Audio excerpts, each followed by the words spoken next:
Game after game, we try to challenge ourselves. For Detroit, we wanted to, first of all, to write a story that would be incredibly bending, which means the most non-linear story that we've ever created. And we wanted really the player to have the possibility to change the story, change his own journey. When you're writing at Quantic, you're writing for an interactive medium. You know, when you're working in television, you'll put a character in a difficult situation, and you as a writing team will argue about what would that character do. But ultimately, you have to decide what happens, and you just show the audience. What's interesting about interactive drama is you bring the player into that conversation, and it changes your job slightly as a writer, because your job is to provide a narrative context in which the player can write his own story. You're giving him this kind of narrative Lego that he's going to snap together into his own shape.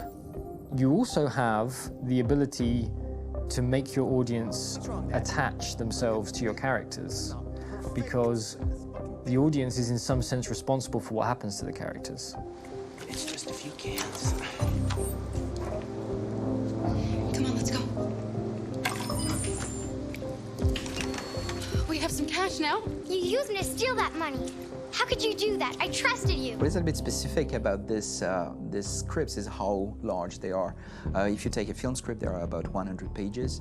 But here we have to deal with a script that is between 4,000 and 5,000 pages. Everything becomes bigger because we don't just tell one story, but we tell all the possible stories that can be told within this narrative space. On Act 3, our final act, we have around 1,000 different scenarios. And every one of those scenarios has to be as interesting, as passionate, as strong, and as emotional for the player. We want every action that the player does, every interaction that is available to serve in telling the story, and help the player understand who his character is, and build that character moment to moment.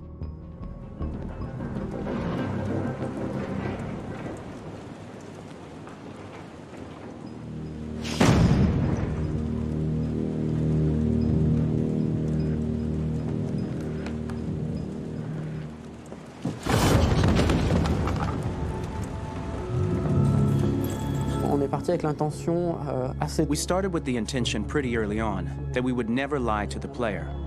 So we implemented a visible tree structure in the game that players can consult during a scene or at the end of it, which shows exactly what they did and what they missed. There are games out there offering world exploration. We offer narrative exploration.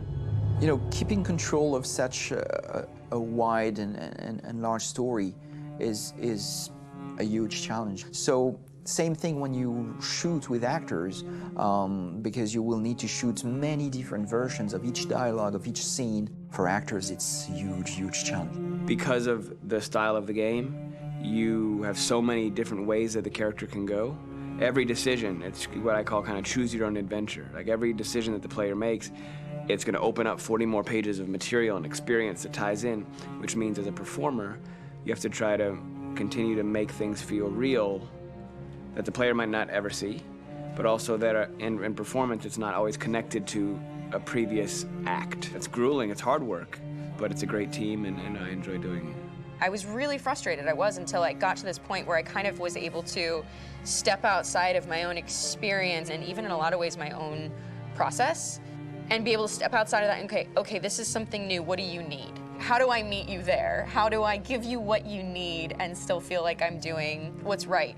And once I did that, then all of a sudden it got really fun. It was much freer, and having to approach it in a new way and think about the player and think about how it serves them and what I'm doing for them or what I'm letting them into. It's really, I think, helped me grow in general. Remember, there's nothing on the left. That's a wall, so it's probably all there. And then make her come first, close. But I think you would go first to check that it's safe. Okay, sure.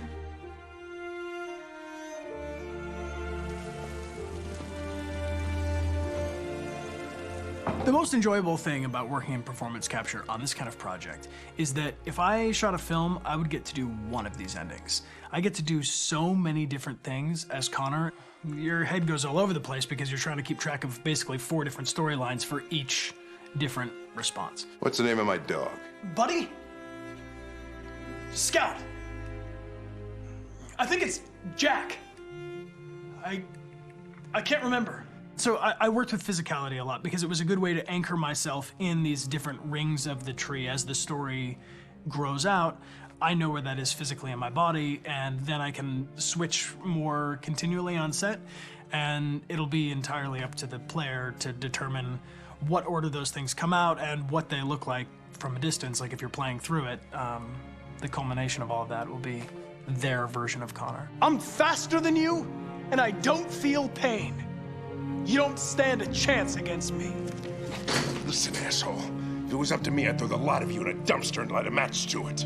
Tourner les scènes d'action à... Shooting action scenes at Quantic Dream is a real challenge, because these are scenes where the storytelling has to continue. It's not an action scene just to have a dose of adrenaline. The stunts have huge consequences on the rest of the story. It's really a moment where we implicate the player and tell him that the choices he makes during an action scene will have a direct impact on the evolution of his story. Mon plus grand défi sur Détroit aurait... My biggest challenge on Detroit has been managing the large number of animations that we received from motion capture. Detroit features more than 37,000 animations, which is a huge amount to handle on a daily basis. Donc il faut prendre conscience que... You have to realize that the player, in his first playthrough, will miss certain scenes. This also means that we had to think of, conceive, and produce all the potential story paths. The characters' costumes, the places, day or night, the weather. Did the character get shot in the shoulder? Did he get injured? All this consistency forced us to produce a lot of graphic assets in order to, quite simply, allow the player to have true continuity throughout the story.